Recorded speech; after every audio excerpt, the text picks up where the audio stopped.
There are many words in English language that can be used to contrast two ideas.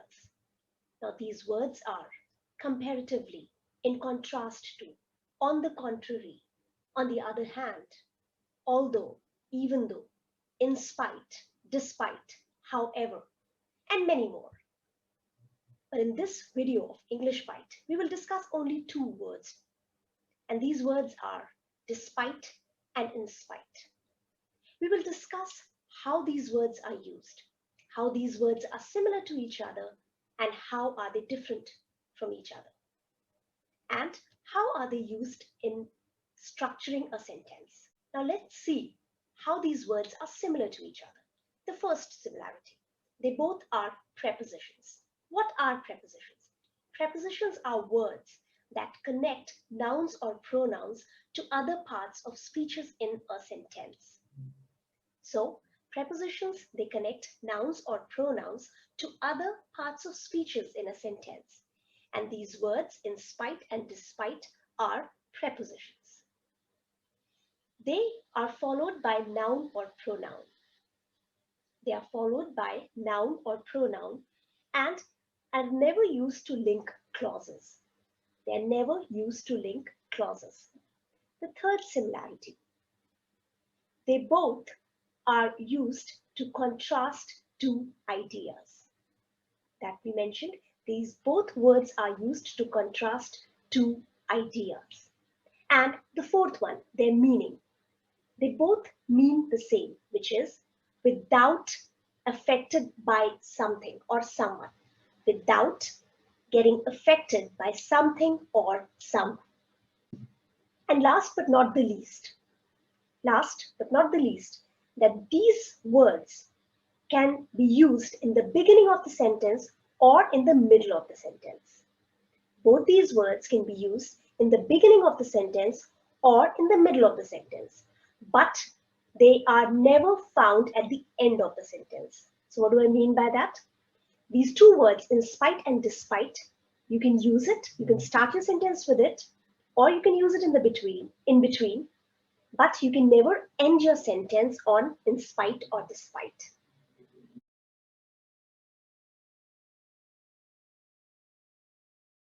Now moving on to the differences between them. The first difference between them is, in spite is always followed by a preposition. Of. In spite is always followed by a preposition of. So whenever we see the usage of this word, it is always like in spite of. Whereas despite may or may not be followed by this preposition of. Most of the times, despite is not followed by this preposition. Number two, despite is a single word, whereas in spite of becomes three words. Hence, in formal writing, whenever the writer wants to choose brevity, wants to choose conciseness, or wants to be concise in his or her write-up, they choose despite over in spite of. So the usage of the word despite is common compared to in spite of because it is three words. Moving on, the third difference, which is the main difference. Despite can also be used as a noun.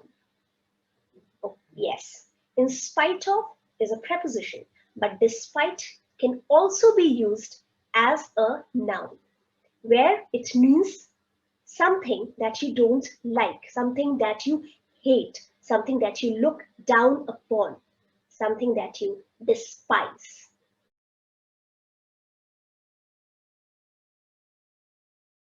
Now let's see some examples as to how to use these words in sentence framing.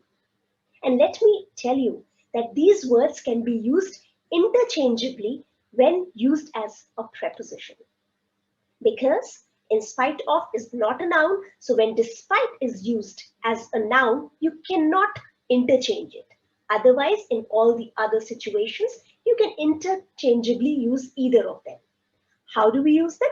Let's see some examples. The first one, in spite of the differences in ideas, the team performed well. Now in this sentence, we started the sentence with in spite of. In spite of the differences in ideas, the team played well. Number 2, they continued to play the game in spite of the rain. They continued to play the game in spite of the rain. Again, in this one, the word in spite of is used in the middle of the sentence. Third one, despite the differences in ideas, the team performed well. Despite the differences in ideas, the team performed well. Now in this, if you see, we start the word with despite and it is not followed by the preposition of. Now, next usage. She continued to run despite an injury. She continued to run despite an injury. Now in this, despite is used in the middle of the sentence and it is not followed by preposition of.